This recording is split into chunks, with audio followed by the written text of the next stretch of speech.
El hombre invisible es una novela de ciencia ficción escrita por Herbert George Wells, en la cual nos narran la historia de Griffin, un físico bastante peculiar que arriba al pueblo de Iping, Inglaterra, donde dará a conocer su poco sentido ético y moral, además de realizar acciones que afectarán a cualquier persona con la que tenga contacto alguno. Al escapar de este pueblo, llegará a un lugar en donde encontrará una persona de su pasado que lo pondrá en aprietos al intentar frustrar sus planes. El tipo de narrador que predomina en esta novela es el omnisciente, ya que este cuenta en tercera persona todos los aspectos de la historia como el ambiente o las acciones que los personajes realizan en él. Este no tiene mayor importancia en la historia puesto que no participa en ella. Muestra de ello es el siguiente fragmento. La puerta se cerró y a la señora Hall le fue imposible escuchar el resto de lo que hablaron los hombres en la sala. Griffin es el protagonista de esta novela. Él es un hombre albino de cejas y cabello color blanco, ojos color granate y una estatura de 1,80 m. Se distingue por el resto de los personajes por su peculiar personalidad. Él es un hombre que no tiene el mínimo interés por el resto de la gente con la que tiene contacto y no le interesa hacerle daño a ellos si es necesario cumplir sus objetivos. Él es un hombre maleducado, grosero e impaciente. Esto lo demostró en diversas ocasiones, como fue el caso de Teddy Humphrey. El clima, indicó. ¿Por qué no termina de una buena vez su trabajo y me deja solo? Dijo esa inmóvil figura que, evidentemente, estaba muy molesta por la presencia del individuo. Lo único que debe hacer es fijar la manecilla en su eje y listo. Lo demás no tiene caso hacerlo. Kemp juega el papel de antagonista en la novela. Él es un hombre honrado de ciencia, por lo tanto conoce los límites éticos que debe de tener y hasta dónde debe de llegar por mucho. Es por ello que cuando se entera de que el hombre invisible es Griffin, decide poner fin a sus planes, debido a todas las atrocidades que ha hecho a lo largo, empezando desde el pueblo de Iping hasta el pueblo donde habita Kemp. Es invisible, como dijo, y por lo visto se está transformando en un maniático. Las cosas que es capaz de hacer y está arriba libre como el viento. ¿Qué es lo que debo hacer? Por ejemplo, ¿sería deshonesto si...? No. Caminó hacia un pequeño escritorio desordenado que estaba en un rincón, y comenzó a escribir una carta. Cuando iba a la mitad de la hoja, la rompió y comenzó nuevamente su tarea, que una vez terminada, leyó una vez más. Después, tomó un sobre y lo mandó al coronel Aid en Port Burdock. Después de enterarse del secreto de Griffin, a Kemp no pareció importarle el hecho de que fuera capaz de descubrir la fórmula para la invisibilidad, sino todas las acciones que había realizado con esta condición, sin importarle el daño que le causaba a los demás. Así pues, Kemp, al darse cuenta de que Griffin había perdido la noción respecto a los límites éticos con los que todo hombre de esencia debe contar, sin pensarlo dos veces, decide interponerse entre sus siniestros planes con tal de pagarlo para siempre. Dentro de los personajes secundarios podemos destacar a Thomas Marvel, quien fue encontrado por el hombre invisible mientras este vagaba después de huir una vez que reveló su secreto a todo el pueblo de Iping. Thomas se volvió una herramienta importante para el hombre invisible debido a que este fue su ayudante por un buen tiempo. Sin embargo, Marvel se dio cuenta que con él no se podía jugar, de forma que decidió tomar objetos que le pertenecían a Griffin y escapar con ellos. Al hacer esto, la historia vuelve a tomar otro rumbo inesperado debido a que los planes del hombre invisible cambian. Soy un cómplice desgraciado, señor, dijo temeroso Marvel. Efectivamente, afirmó la voz. Soy el peor cómplice que podía haberse conseguido. Además, soy débil, dijo después de una breve pausa. No soy muy fuerte, añadió. Los personajes incidentales son aquellos que no tienen una vital importancia en la historia. Sin embargo, estos pueden llegar a influir de manera positiva o negativa en el curso de la misma.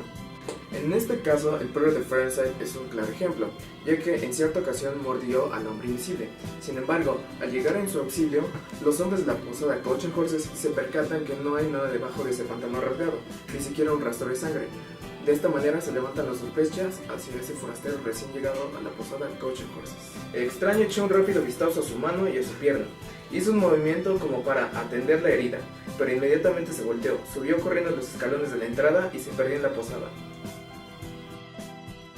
El conflicto principal que desarrolla la historia es el abuso y el descontrol de un poder tan grande como lo fue para Griffin el descubrir la invisibilidad.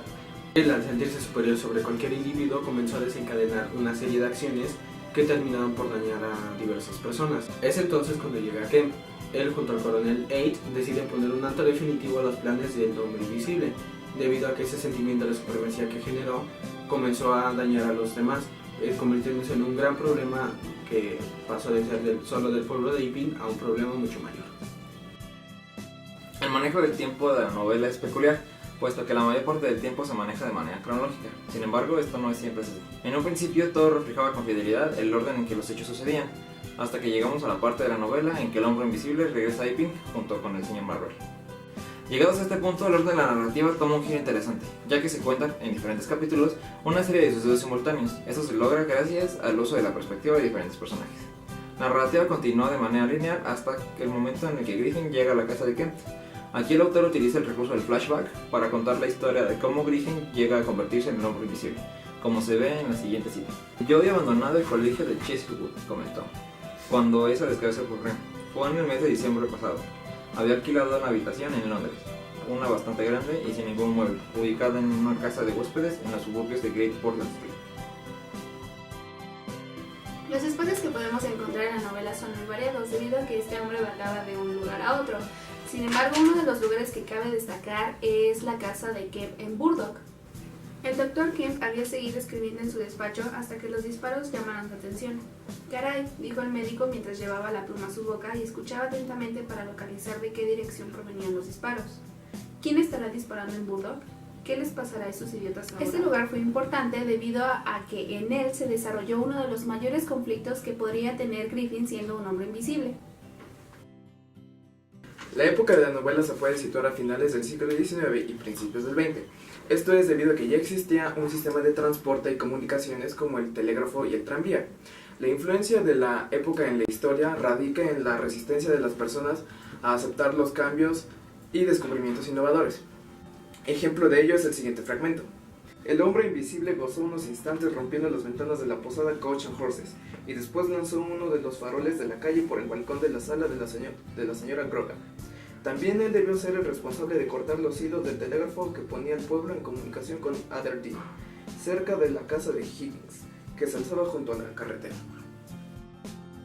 Es un hecho que la trama te puede confundir un poco entre tantos detalles y sucesos, pero en sí una vez más queda demostrado que las cosas que hace la gente por ambición o por seguir sus ideales termina por dañar a terceros, y que esa ventaja que utilizaste para poder conseguir lo que buscabas puede volverse en tu contra.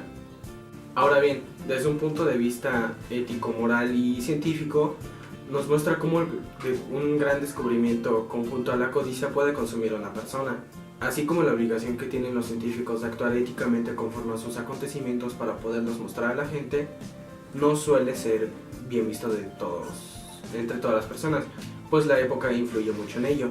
Tal fue el caso de Griffin, que se tuvo que enfrentar al mundo cuando nadie entendía que él era invisible. La vida del autor Herbert George Wells tuvo un impacto muy fuerte en la formación de esta novela, ya que él precisamente tuvo una formación científica, debido a que obtuvo una beca para estudiar biología en la Royal College of Science, en Londres, la cual perdió por la suspensión de un examen de geología. Sin embargo, esto no la detuvo y obtuvo un título de grado en zoología en 1890. Fue profesor en Henley House School y uno de los fundadores de la Royal College of Science Association, así como su primer presidente. Tiempo después, un suceso cambió su vida, ya que al contraer tuberculosis, abandonó todo para dedicarse de tiempo completo a la escritura de más de 100 obras, considerándolo uno de los precursores de la ciencia ficción.